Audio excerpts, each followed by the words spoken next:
This is the Fantasy Alarm NBA DFS show with John Impemba and James Grande.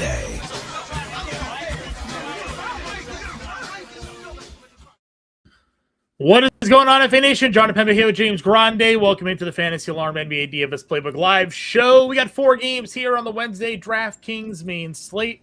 Grande, another day full of injury news. Mega chalk on some of these teams. We kind of expected this, though, based on our preview show last night.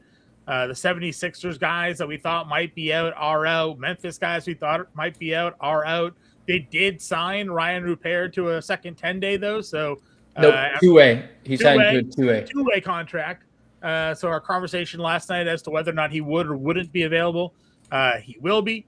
But like you said here, we have some guys here over 60%, a couple of guys well over 40%. So it's a will you or won't you fade the chalk kind of day. It's not even over because we don't know if Memphis is going to have 8 or 9 players with the recent Taylor Hendricks downgrade. We don't know what Portland's going to do with Denny Avdia. That's a pretty big one as well. So, a lot to get into on this 4-gamer. A lot to get into for just 4 games. Hit that like, share, subscribe button. It is a free way to support the work we do here over at Fantasy Alarm. Also, guys, again, if you haven't already joined Fantasy Alarm, now's the best time. $20 for the first month. FantasyAlarm.com/YouTube. Promo code YT50. You get access to everything we do on site. That includes our fantasy baseball draft guide and cheat sheet. It includes all of our NBA DFS and betting content, all of our NHL DFS and betting content, PGA, MMA, NASCAR, you name it, we cover it. It's all included in your All-Pro subscription.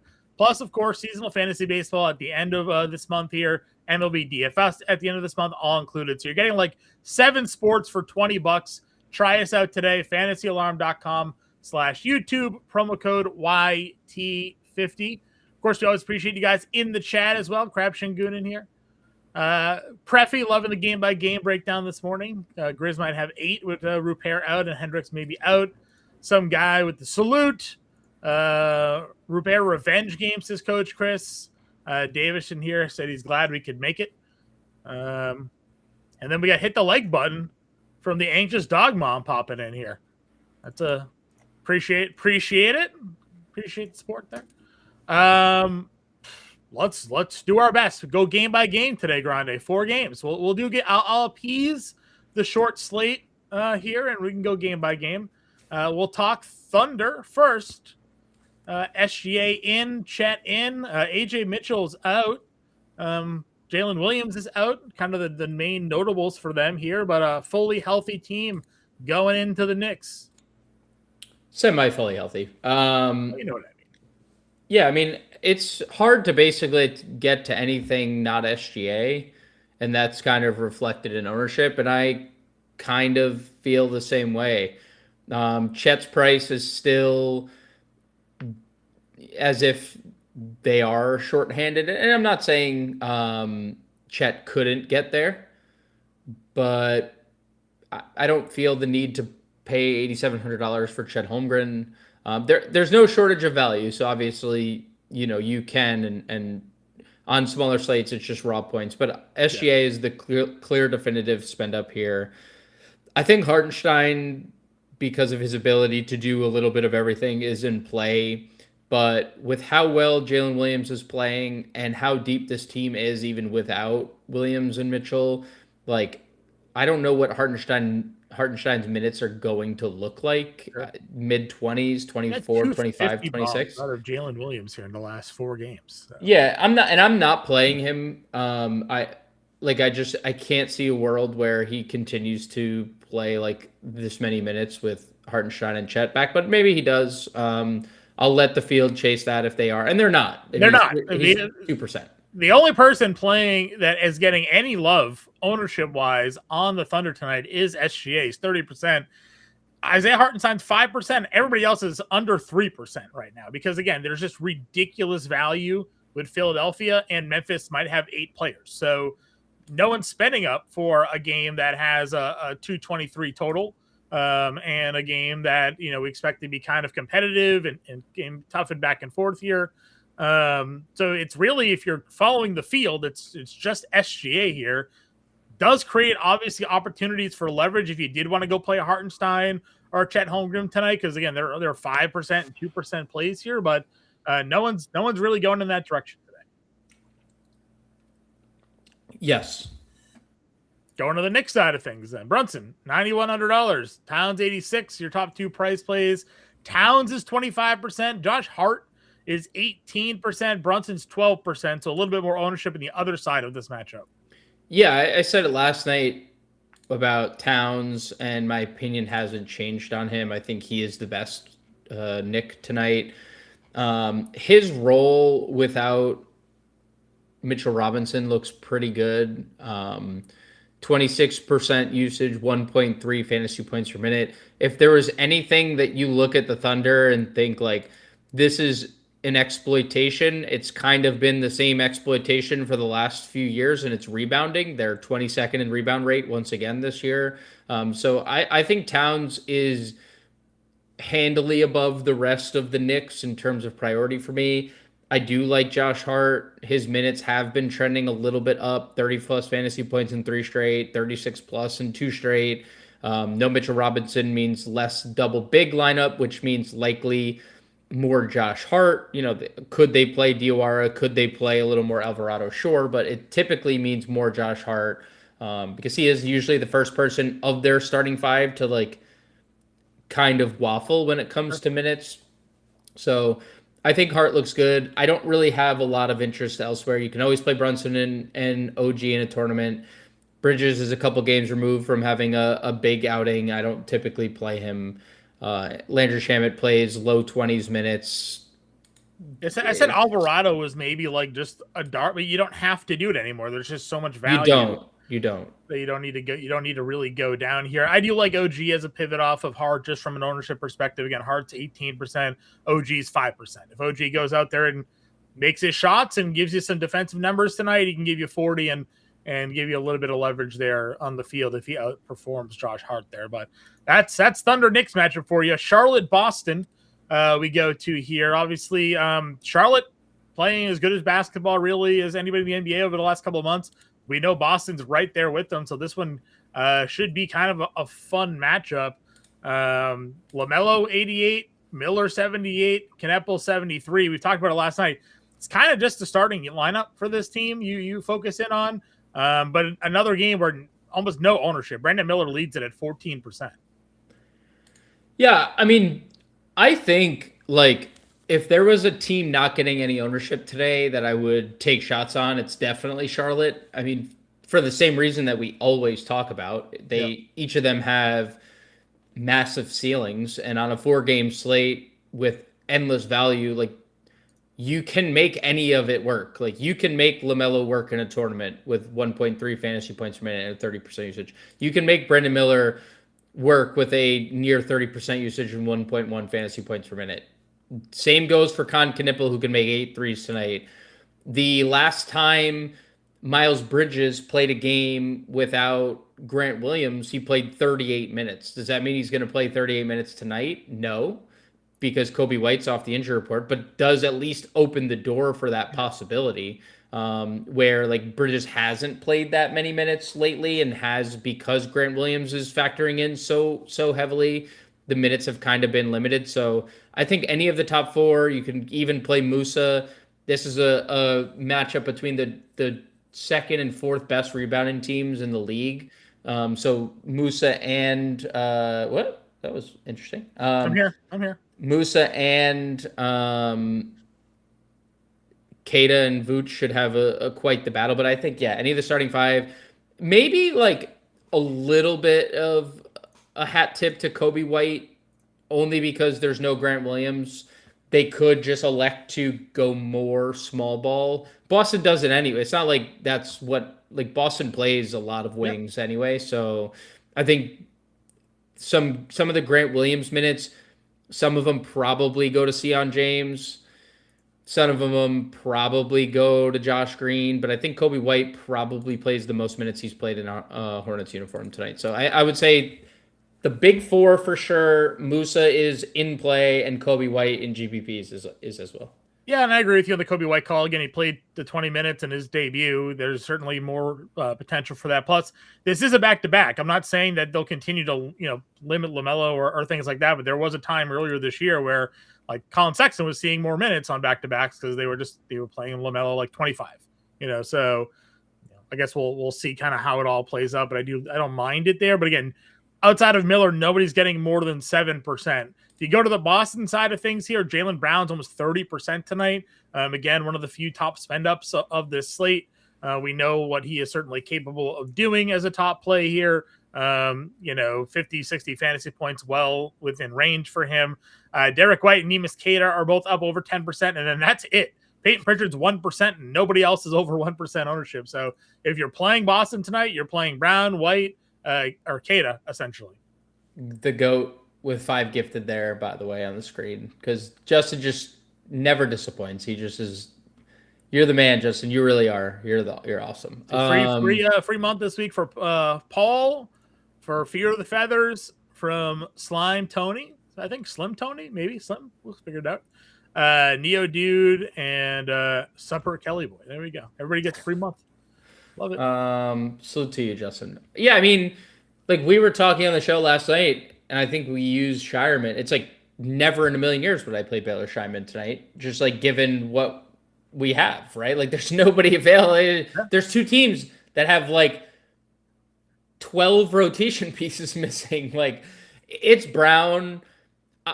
It's, White is a guy that has a ceiling. We've talked about it a lot when he makes threes. So like he's fine.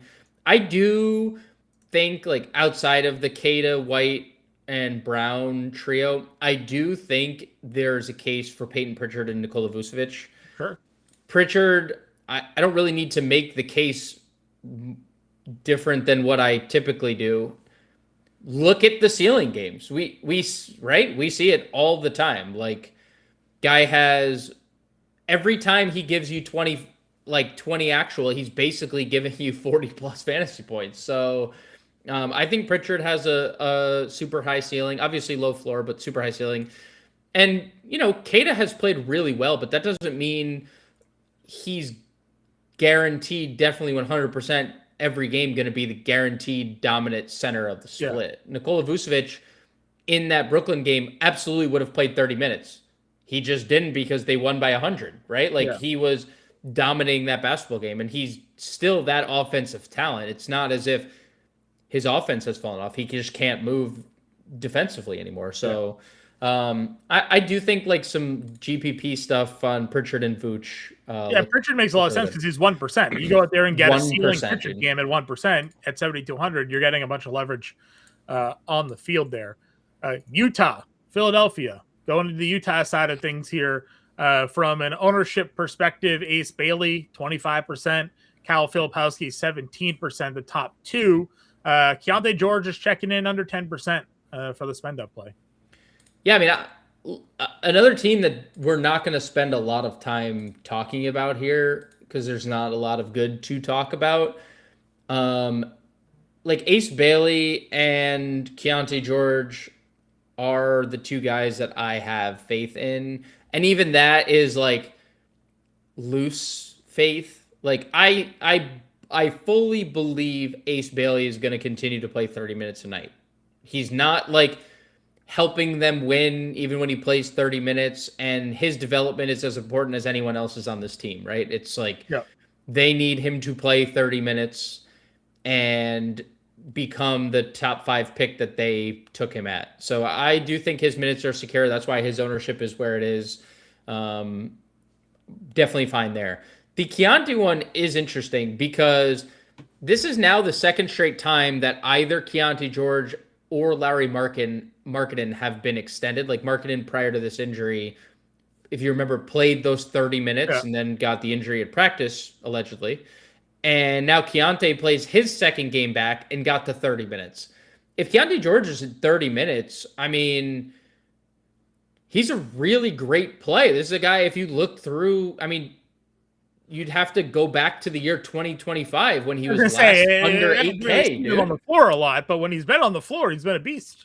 No, I mean, since December, like prior to this run, December 18th was the last time he was under 8K. I mean, he was like, that was like 20 slates in a row. He was like 8K and up, right? And now there's no Markkanen, there's no Triple J, there's no Nurkic. Like, it's literally Keontae George putting them on his back. So, as if, and the whole thing is, if I had a crystal ball and knew Keontae George was going to play 30 minutes tonight, I'd play him.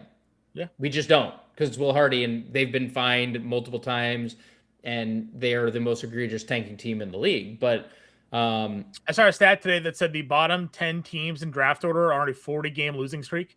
Yeah. None of them have won a game collectively. 0-40. Yeah. The Pacers played themselves out of that, I think, because they won like a few games in a row. Yeah. But yeah, they're bottom 10 team in the lottery are currently on an 0. Yeah, I mean, that's yeah. But like it's like kind of it. You can make a Anthony's case. asking about Anthony's saying Filipowski's going for 30 and 10 tonight because of how bad the Sixers are. I mean, like I could be talked into Filipowski. He's going to play probably high 20s minutes. Kevin Love is available. We've seen Kevin Love's minutes fluctuate. He played 20 in 2 straight, and then he played 9 the next time we saw Kevin Love available. So what does that mean, right? I don't know. It's another, like, this is what the Jazz, today in Jazzland, Kevin Love played 8 minutes. Or it could be, yesterday in Jazzland, everything was ruined by Will Hardy because he played Kevin Love and Oscar Tshiebwe 20 minutes each. Like, that could also happen, right? Yeah. It's Will Hardy. So, yeah, I think Filipowski, in the range of outcome, has a big game. 30 and 15 seems high. If you're talking 30-15, like 30 minutes and 15 points, I think that's possible. I mean, again, we've seen centers, obviously, no Joel Embiid. Drummond can't defend. Filipowski is an athletic guy, so maybe that is a bit of a tough matchup for him. But then he said, do we trust Brandon Miller in Boston? Yeah. I mean, I would always trust Brandon Miller in any matchup.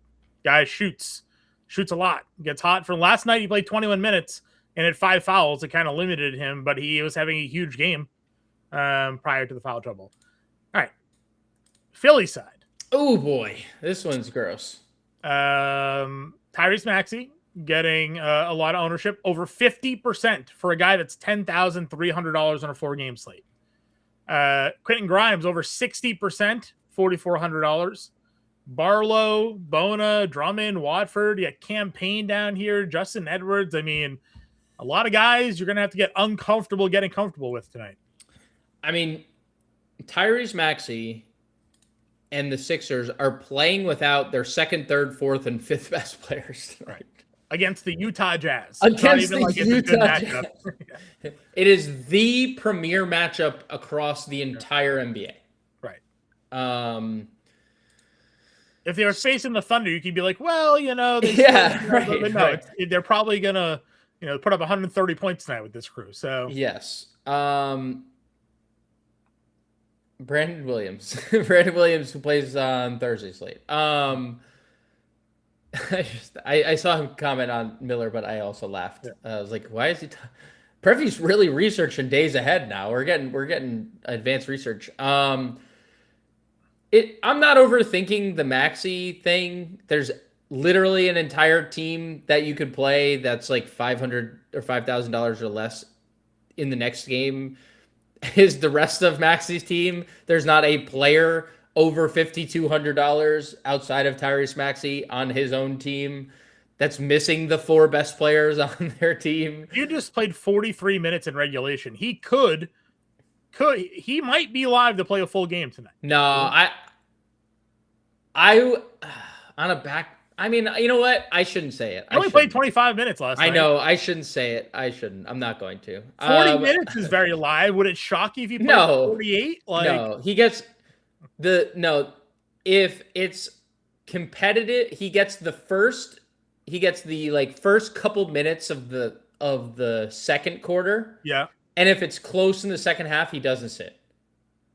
So he gets, I'll say 45 minutes for Maxey tonight. Okay, so what are we setting the over-under at? 42.5 for Maxey tonight? Like, yeah, I mean, if it's competitive, he doesn't come out in the second half. I don't know how it wouldn't be competitive seeing who. Well, Tyrese Maxey. Right. It'd be because right. But if Keontae's on the other side, like this could just be a 2-man guard game. Yeah. You know, like look, Philly, and we were talking about the Grimes game last night. It was an all-time stinker for someone who was like 40+% roster. Now he's 63%. So yeah, he was mega chalk yesterday and had the like worst game of his life. You just kind of ignore it and you move on because he's 4,400 in the best possible matchup. And now there's like 2 less players to deal with, right? There's less people. Like there's even less than yesterday. I guess not 2 less, but because Oubre didn't play. But now VJ's also out. So yeah, absolutely just clicking Grimes and kind of moving on. Like if you wanted to, I think like some of the other stuff is like more like your pivots, like playing someone on Memphis instead of Barlow, which, you know, Barlow's 36%. If Justin Edwards doesn't start, play a Memphis starter for a little bit more because Justin Edwards might only play 18 minutes. I mean, I think Justin Edwards' role is pretty secure just given what they have tonight. And he's also like a guy who can score because he's a very, very, very, very, has been a very good 3-point shooter in the past. This year, not so much. But like they started campaign in the second half yesterday. It doesn't mean they're going to start him in this spot, but like he started for Edgecombe. So $3,100. $3,100 could start here. I think based on how the ownership and is like the Sims and stuff suggest Edwards starts over Payne. That would be why I think his like Payne's ownership is 2x less than Edwards, but I think Payne at 31 looks good. We didn't really talk the centers. Like earlier today, the significance in ownership between Drummond and Bona was kind of crazy, and it's completely switched. Drummond is now significantly higher owned than Bona. I'm comfortable with using Drummond. I mean, he got 2 quick fouls yesterday, then got a third, and then just never played again because it was a 40-point game, and that's fine. I'm good with Andre Drummond at 5,200. You know, I think the Watfords and the Jabari Walkers are like harder to get to, but are playable because it's not as if like the front court's any different, right? Drummond and Bona are still there. Barlow's still there. Yeah. All the wings are out. So like in theory, Watford and Walker's role won't change drastically, but like if you want to take a shot on them in tournaments, you can. I mean, they'll play. Like Trent Watford at 3,600, we know he had a triple-double earlier this year. They're all getting ownership. So I mean, Watford's at 25%, Barlow's 36%, Edwards is 50% now. You know, so like, you know, they're there. If you want to be different on this one, you play Bona over Drummond would be like your difference there. Yes. And no one's playing Jabari. Jabari's no one's playing Jabari. I saw that. No one's playing Jabari. Questions here from Anthony's got a few of them. SGA's getting ownership. Nobody's playing Brunson there, Anthony. So you get that. Yes, Greg. Best bets will be in after the show. Again, we're just kind of waiting on figuring out how some of these injuries. Not all the props were out, so I was waiting on them. We'll get to Portland here in a second. There, how many Sixers are optimal? Asked Preffy. I mean, I'll say this: Sixers are optimal. You're going to see a lot of them probably in the winning lineup just because of the ownership that they're getting. So whether or not they're good or bad, there's teams you're just going to be using 3 of them probably, right? Like the answer now. I mean, if Memphis ends up having 8 players, it's a tricky one, right? Because like Philly is shorthanded from like a star power standpoint or like a role player. Like a lot of the players that are going to play today barely play for them. Campaign backup, Watford backup, Grimes has been a backup. Like Drummond doesn't even play when Embiid plays. He only plays when Embiid doesn't. Memphis could literally just play 8 guys and give 4 of them 30.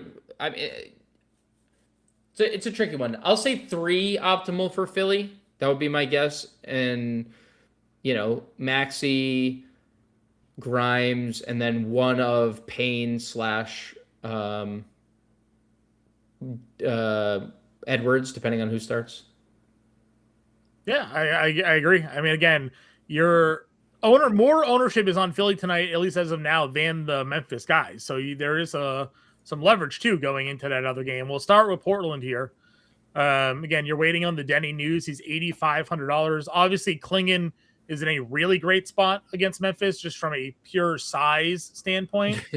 And now they're really down if they don't have Hendricks either to go with no Santi. It's just Omax, who's a power forward playing center. Klingon's huge. So mammoth human being. So like this, he's going to look like a different animal out there on the floor up against them. Maybe that takes him off the floor because like they're just spacing it too much. But I would think he's in for a big game tonight. We've seen them do that too. We've seen them go with like their Jeremy Grant start 5 lineup at times. I think Portland is a pretty tricky case today. So I've leaned all day that Denny Avdia plays because we talked about it on the show last night. For all those that tune in, and for all those that tuning in for the first time, thank you. Hit the like button, subscribe to the YouTube. We do this 5 times a week. We also do a preview show the night before. You can catch that on the Fantasy Alarm YouTube channel. But on that preview, Tiago Splitter was talking about how he expects Denny to be back soon, and then immediately, he lists Denny questionable, even though Denny's been listed doubtful like all these games. So I've been under the assumption that Denny Avdia plays. Doesn't mean he will, but that's just kind of my gut feeling. Klingon's been good with Denny on the floor. Drew Holiday's been good with Denny on the floor. It's basically it. Like, not going to play Grant, not going to play Kamara, not going to play Scoot if Denny's in. If Denny's out, you could play any of their top 6, really, because, Denny is such a ball-dominant player, like 29% usage this year. And if Denny plays, I mean, 8,500 is a really good price. That's the cheapest you'll see him at this year. He won't be cheaper than 8,500 if he plays tonight. Like you just won't get that price again. So, if there's no limit, power forward kind of stinks. Like it makes it easier that Memphis has what they have, but if Denny's in, I'm in. Anybody else here on Portland that you'd be interested in at least throwing some dark at? No. Okay. Going on the Memphis side of things here then. GG at $6,400. Javon Small at 55. Where do we like I said, not many people are clicking names here. It's Clayton and Omax as the 2 guys, and Javon Small up over 20% here. Yeah, Clayton and Omax. So I don't have objection to really anything. This is a team that it's been hard to get to because they've had 10 players every night playing 20 to 28 minutes, right? Now we're down to 9, as long as Jerome, Pippen, and Coward are ruled out. And it's possibly 8 with Hendricks. Like, you can't really rule anybody out. GG is the guy who is better than everybody else, not necessarily as a player, but from a fantasy perspective. But he's 6,400. I think you would need, or at least feel most comfortable with GG if there was 8. I'm okay with playing him because I do think the minutes could look pretty good. He's been their highest usage and best fantasy producer, so I'm good with GG.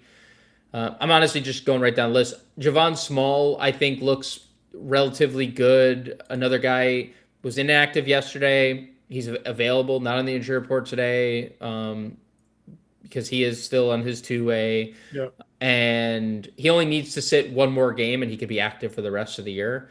But yeah, I mean, he's a 1.2 fantasy point per minute player this year without like all the guys that are out / traded, because they've done both those things are very evident.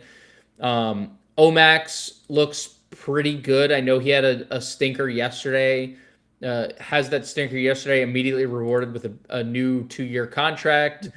But like, you look at some of the numbers, he's been a 1.1 fantasy point per minute player, almost 1.2 fantasy points per minute this year without all the guys that are either out or traded. Also a 23% usage rate, and just might be the only big they have. And I use big in quotations because he's not that big. So Omax at 51 looks good. I think Cam Spencer has a really high ceiling. Another one, 1.1 fantasy points per minute without all these guys that are listed out. We know that Cam Spencer has a very high ceiling. It's very common with like guys that can make threes in bunches to have high ceilings, right? Because if they get a lot of 3-point volume, which we saw literally 3 games ago, they can go crazy. He takes 16 shots, 9 threes, hits 4 of them, 36 fantasy points. You would love that for Cam Spencer tonight. So I think Spencer's firmly in play. I think Jalen Wells is pretty boring, but he's under 5K and he has the chance to play 30 minutes. He played 28 minutes with 10 the other day. He could play 30-31 with 9 tonight. You never know. Yeah. I think Walter Clayton is interesting. He was one of 2 guys that played 30 minutes the other day against Indiana. Now they're down, 2, 8, 9, possibly 8. I think this is another scenario where we could see like max ceiling Walter Clayton minutes. I really like Walter Clayton. If Hendricks plays, I'm fine with him, just considering what the position is. Power forward is terrible, and you could play him here. And again, they just have 9. I've seen 50 comments about what team Ryan Rupert used to play for that I'm going to completely ignore and just tell you that he's one of 9, possibly 8 players tonight on the Grizzlies. Everybody loves a good revenge game. It's been written about all day today. So, and then Jemai Mashak is the final player on this team, and no one's going to play him, right? He's going to be the lowest owned player. And there's at least some appeal to that. He's the cheapest, he's the lowest owned, and he could be one of 8. So if he's one of 8, Jemai Mashak, welcome to my lineup, buddy. Sure. So yeah, I think I hate to be bland. Like, if you were to ask me my favorite options for Memphis, I think Omax is up there, especially if Hendricks is out. Walter Clayton at $4,800, I think, is up there. Yeah. Javon Small or Gigi Jackson would probably be the third, because they've consistently been the 2 that have shown the highest fantasy ceilings. Yeah. I mean, listen, there's obviously the potential when you have a small rotation. Guys play a bunch of minutes. Fantasy points just kind of tend to follow there for the most part here. Yeah, we'll give a shout out here to the Anxious Dogwell, telling everybody to like the video. She's been up in the chat. We appreciate it. Doug, they signed him today to a 2-way, so he's good to go. Yeah, you are right. You are technically correct. It did expire. They signed him because they had to. So yeah, they would literally not have enough people to play if they didn't. I'll take no offense to him just keeping asking you questions while I'm here. Keita, Bona, or Hartenstein, Grande? Keita. And also, Doug, yes, he did, and then he got re-signed. They signed him to a 2-way. He is active. Alrighty. So Maxey? I don't really like. I don't know. Do we have to? Do we have to play? Maxey playing 42 and a half okay, minutes? yeah, that's fine. Yeah. And then the rest of the grossness. QG probably gotta just necessity. Edwards. If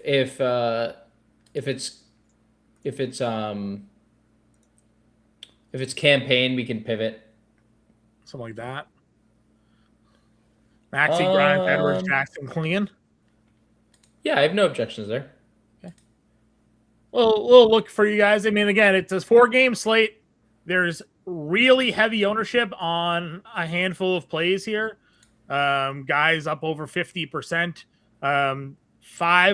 6 of the top 8 are owned players are on the 76ers tonight. So again, kind of keep that in mind if you want to.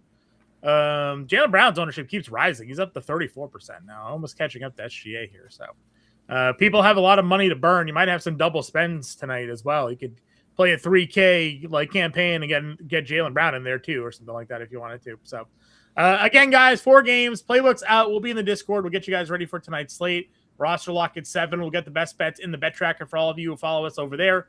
We appreciate you all tuning in. A little bit of a shorter show today, but we'll be back tonight with Thursday's preview show, everybody. We'll catch you later.